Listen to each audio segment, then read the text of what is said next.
राजस्थान के मुख्यमंत्री अशोक गहलोत ने राज्यपाल से मिलकर बहुमत होने का दावा किया। गृह मंत्रालय ने राजस्थान सरकार से फोन टैपिंग मामले पर रिपोर्ट मांगी है। राजस्थान में विधायकों की खरीद फरोख्त के मामले में एसओजी ने अपनी जांच तेज की। राजस्थान के सियासी संकट पर बीजेपी ने राहुल गांधी से 6 सवाल पूछे। राजस्थान के सीएम गहलोत ने बीजेपी विधायक का बयान ट्वीट किया। राजस्थान में फोन टैपिंग मामले में बीजेपी ने कांग्रेस से जवाब मांगा। सचिन पायलट समर्थक विधायकों को बेंगलुरु भेजे जाने की खबर। कांग्रेस नेता कपिल सिब्बल ने बगावत करने वाले नेताओं के अगले चुनाव लड़ने पर रोक लगाने की मांग की। अयोध्या में राम जन्मभूमि तीर्थ ट्रस्ट की बैठक हुई, जिसमें मंदिर निर्माण पर चर्चा हुई। मंदिर ट्रस्ट ने पीएमओ की भूमि पूजन को 2 तारीख भेजी। 3 या 5 अगस्त को पीएम मोदी अयोध्या में भूमि पूजन कर सकते हैं। ट्रस्ट की बैठक में राम मंदिर की ऊंचाई 161 फीट रखने का फैसला हुआ।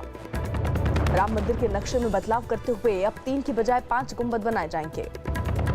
जम्मू कश्मीर के शोपियां में सुरक्षा बलों ने 4 आतंकियों को ढेर कर दिया।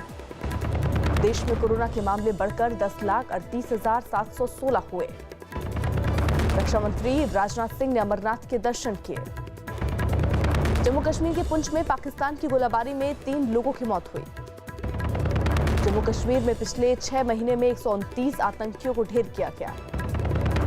जम्मू कश्मीर के कुपवाड़ा में रक्षा मंत्री राजनाथ सिंह ने एलओसी का दौरा किया। महाराष्ट्र के उस्मानाबाद में कोरोना वायरस को लेकर जागरूकता फैलाने के लिए लगे अमिताभ बच्चन की एक होर्डिंग को हटा दिया गया।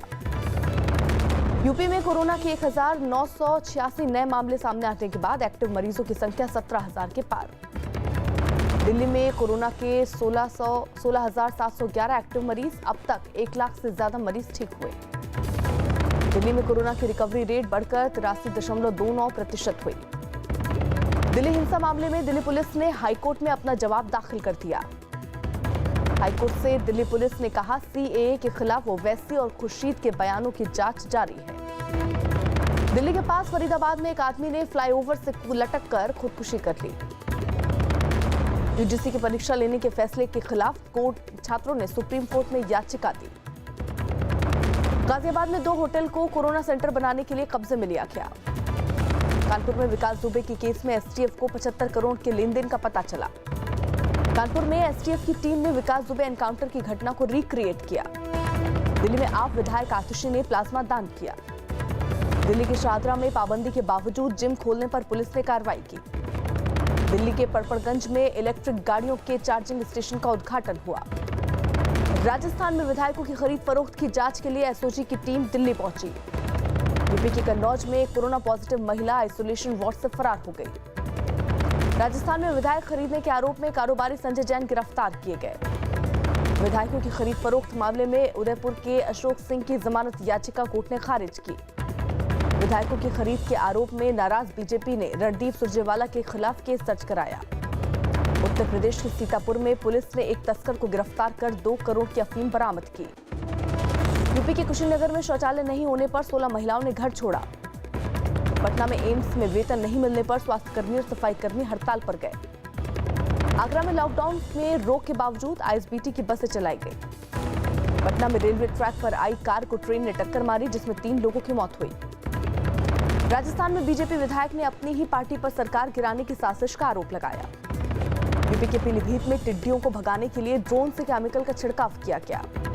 कोरोना के 14 मरीज मिलने के बाद लखनऊ नगर निगम को आम लोगों के लिए बंद किया गया। बिहार के दरभंगा में बाढ़ से हालात बदतर हुए। यूपी के मिर्जापुर में खादान में बनाए गए गड्ढे में डूबने से 3 बच्चों की मौत। यूपी के झांसी में कुछ लोगों के बीच पुलिस के सामने ही जमकर मारपीट हुई। यूपी के एटा में बिना मास्क घूमने पर पुलिस ने उठक बैठक लगवाई। एमपी के उज्जैन में दूसरे राज्यों से आए लोगों को महाकाल में दर्शन करने से रोक लगी। छत्तीसगढ़ के कोरबा में पेड़ काटने पर वन रक्षक ने अधिकारी को फटकार लगाई। गाजियाबाद में पुलिस लॉकडाउन के दौरान ड्रोन कैमरों से निगरानी कर रही है। बंगाल के उत्तर 24 परगना में प्रदर्शन के दौरान बीजेपी कार्यकर्ता पुलिस से भिड़ गए। मध्य प्रदेश के सागर में एक मंत्री के स्वागत के दौरान गाड़ी में रखे गए पटाखों में अचानक आग लग गई। उत्तर प्रदेश के महोबा में महिला से छेड़छाड़ के आरोप में एक साधु की डंडे से पिटाई का वीडियो वायरल। यूपी के मऊ में मुख्तार अंसारी के करीबी बदमाश पारस सोनकर की संपत्ति पुलिस ने कुर्क की। छत्तीसगढ़ सरकार ने कोरोना टेस्ट की संख्या 2 करने का फैसला किया। इंदौर में क्राइम ब्रांच ने बैंक से धोखाधड़ी के आरोप में 2 इंजीनियर्स को गिरफ्तार किया। एमपी के मुडवास में 2 गुटों में हुई झड़प के दौरान 4 लोग घायल हो गए। रोहतक में 6 और लोगों पर कोरोना की वैक्सीन का परीक्षण सफल रहा। जम्मू कश्मीर के राजौरी में एलएसी के पास पाकिस्तानी घुसपैठियों को गिरफ्तार किया गया। यूपी के गाजियाबाद में नहर में कार गिरने से 2 लोगों की मौत हुई। असम में 24 घंटे में बाढ़ में फंसे 511 लोगों को बचाया गया। मुंबई में बीएमसी ने 443 जर्जर इमारतों को खाली करवाने का नोटिस भेजा। जम्मू कश्मीर में बाबा अमरनाथ की यात्रा से पहले सुरक्षा बलों ने अभ्यास किया। महाराष्ट्र के एक धार्मिक संगठन ने बकरीद पर जानवरों को बेचने और खरीदने की छूट देने की मांग की। तेलंगाना के मेंढक में बिजली बिल लेने पहुंचे कर्मचारियों को गांव वालों ने खंबे से बांध दिया। असम के काजीरंगा नेशनल पार्क से निकलकर एक गैंडे का हाईवे पर सोने का वीडियो वायरल हुआ। महाराष्ट्र स्टेट बोर्ड की किताब में शहीद में भगत सिंह और राजगुरु के साथ सुखदेव का नाम नहीं लिखने पर सियासत गरमा गई। तमिलनाडु में कोर्ट ने निजी स्कूल कॉलेज को 75% फीस मांगने की इजाजत दी। पश्चिम बंगाल के उत्तर 24 परगना में विधायक की मौत के खिलाफ बीजेपी कार्यकर्ताओं का प्रदर्शन। चंडीगढ़ में महिला आयोग ई कोर्ट के जरिए केस सुलझाएगी। कर्नाटक के बेलगावी में एम्बुलेंस नहीं मिलने पर शव को ठेले पर ले जाना पड़ा। महाराष्ट्र में शिवसेना ने यूजीसी की परीक्षा कराने के फैसले को सुप्रीम कोर्ट में चुनौती दी। शिवसेना सांसद विनायक राउत के बेटे का पुलिस को धमकी देने का वीडियो जारी। इम्फाल में पुलिस के एडीजी ने अपने सर्विस गन से खुद को गोली मारी। हल्द्वानी में लॉकडाउन के दौरान बेवजह घर से निकलने पर लोगों के चालान काटे गए।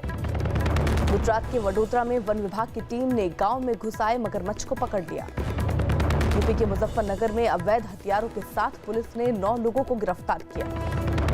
यूपी के अलीगढ़ में कोरोना संकट के दौरान डाकघर में बिक रहे गंगा जल की मांग काफी बढ़ गई। बिहार के रोहतास में सरकार से मदद न मिलने पर गांव वालों ने खुद सड़क बनवाई। मुंबई के धारावी में एक 13 साल के बच्चे की हत्या के मामले में एक आदमी गिरफ्तार। मुंबई के कांदिवली से पुलिस ने शराब की दुकान से लाखों की चोरी करने के आरोप में एक आदमी को पकड़ा। महाराष्ट्र के गृह मंत्री ने पनवेल के क्वारंटीन सेंटर में रेप मामले पर सख्त कार्रवाई का भरोसा दिया। गुजरात के सूरत में छापेमारी के दौरान हजारों रुपए के नकली इंजेक्शन बरामद किए गए।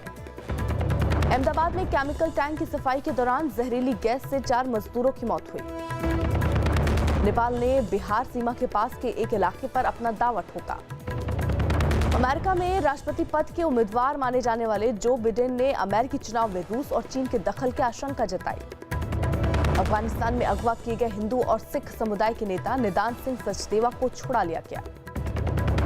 दुनिया भर में पहली बार 100 घंटों में कोरोना के मरीज 10 लाख के पार। नेपाल के पीएम ओली के राम पर दावे को साबित करने के लिए पुरातत्व विभाग खुदाई करेगा। चीन की कंपनी से हाई स्पीड रेल कॉरिडोर का ठेका वापस लेने पर चीन ने भारतीय रेलवे के खिलाफ केस किया। कोरोना संकट के बीच देश के सबसे बड़े निजी बैंक एचडीएफसी को 6,658 करोड़ का मुनाफा हुआ। ऑस्ट्रेलिया की एक यूनिवर्सिटी में 20 मिनट में कोरोना की जांच करने वाली तकनीक की खोज हुई। वेस्टइंडीज और इंग्लैंड के बीच दूसरे टेस्ट का तीसरा दिन बारिश की वजह से धुल गया। मुंबई में क्लिक्स निक्सन स्टूडियो में लगी आग में कुमकुम भाग्य शो के एक्टर बाल बाल बचे। एक्ट्रेस कंगना रनौत ने सुशांत सिंह की खुदकुशी मामले में मुंबई पुलिस की जांच पर सवाल उठाए। भोजपुरी फिल्म दोस्ताना का ट्रेलर रिलीज हुआ। लॉकडाउन की वजह से 125 दिनों बाद कपिल शर्मा शो की शूटिंग शुरू हुई।